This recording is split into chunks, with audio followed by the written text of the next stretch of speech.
Kennedy. Thank you, Mr. Chairman. General, how are you? I'm doing well. Good to see you Good. again, Senator. I'm a big fan.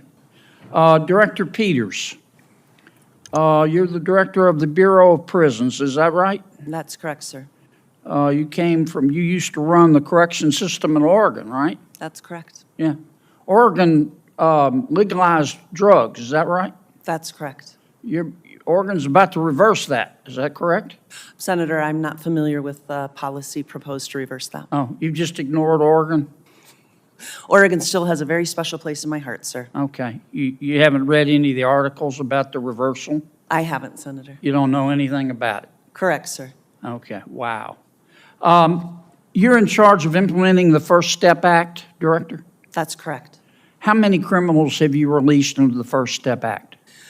So First Step Act for the overall release since the initiation of the First Step Act is, I have that exact number in front of me.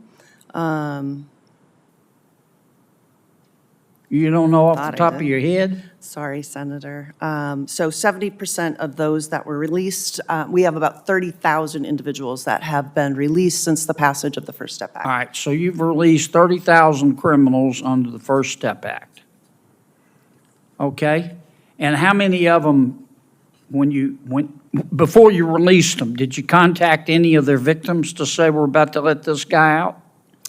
Senator, it's my understanding that that notification happens through the U.S. Attorney's Office, but I will check into that and get back to you. You don't know? Senator, I don't.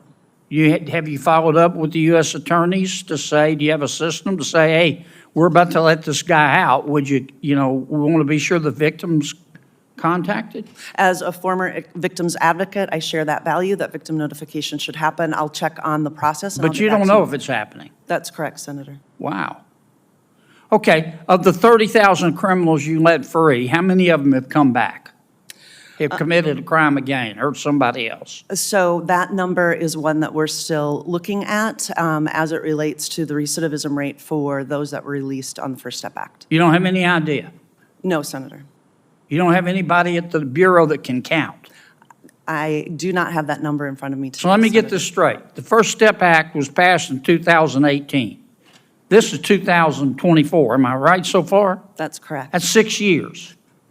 And in 6 years, you've let 30,000 criminals go, right? That's correct. And you don't have the slightest idea how many of them committed another crime and came back. I don't have that number in front of me today, And you sir. run the Bureau of Prisons. That's correct. And how many employees do you have? About 40,000 employees. Oh, my God.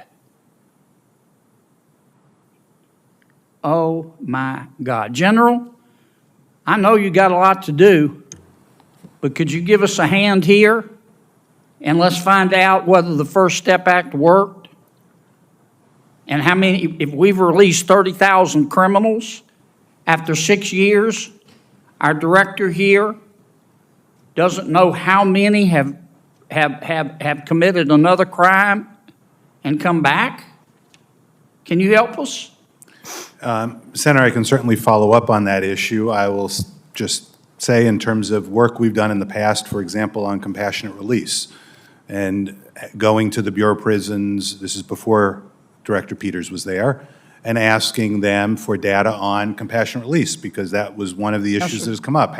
Excuse me for interrupting, but I'm not talking about compassionate release. No, I understand. You know, I'm my just saying- colleagues said, we were told that it would save money and it would be in the interest of public safety to release criminals from prison. I didn't vote for it, but the majority rules. And so Congress did it. And Ms. Peters, Director Peters at the Bureau of Prisons, and her colleagues released 30,000 criminals, all of whom are there for a reason, okay? They didn't just go to prison for a free toaster. They were there for a reason. And so her department let them go, and after 6 years, we don't have the slightest idea. Not a single one of the 40,000 of her employees know how many have committed a second crime and come back. So how the hell are we supposed to figure out whether it worked? Senator, Your people ought to hide their head in a bag, Director, that you can't come here in front of this Congress and answer that question. I'm sorry. I interrupted you with my speech. No, that's okay. I was just going to, my bottom line point on it was, I've often looked to those questions on things like compassionate release and other programs. And one of the challenges we found is the department just doesn't have good data on that. Halfway houses. Congress is spending about $500 million a year on halfway houses. There's really not great recidivism data on that either. How well are they working? Before we do this, we need to find out. Look, I believe in justice. I believe in treating everybody fairly. But there are people out there, I don't know why, if I make it to heaven, I'm going to ask. They're not mixed up. They're not confused. They're not sick. It's not that their mama or daddy didn't love them or not enough. They just hurt other people, and they take other people's stuff, and we have to separate them from society. And the director let 30,000 of these folks go and can't tell me today how many have come back. I just find it takes my breath away.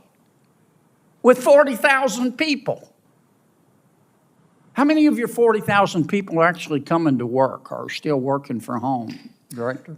The supermajority of our employees come to work every day because we're running 24/7 What percentage are coming to work every day?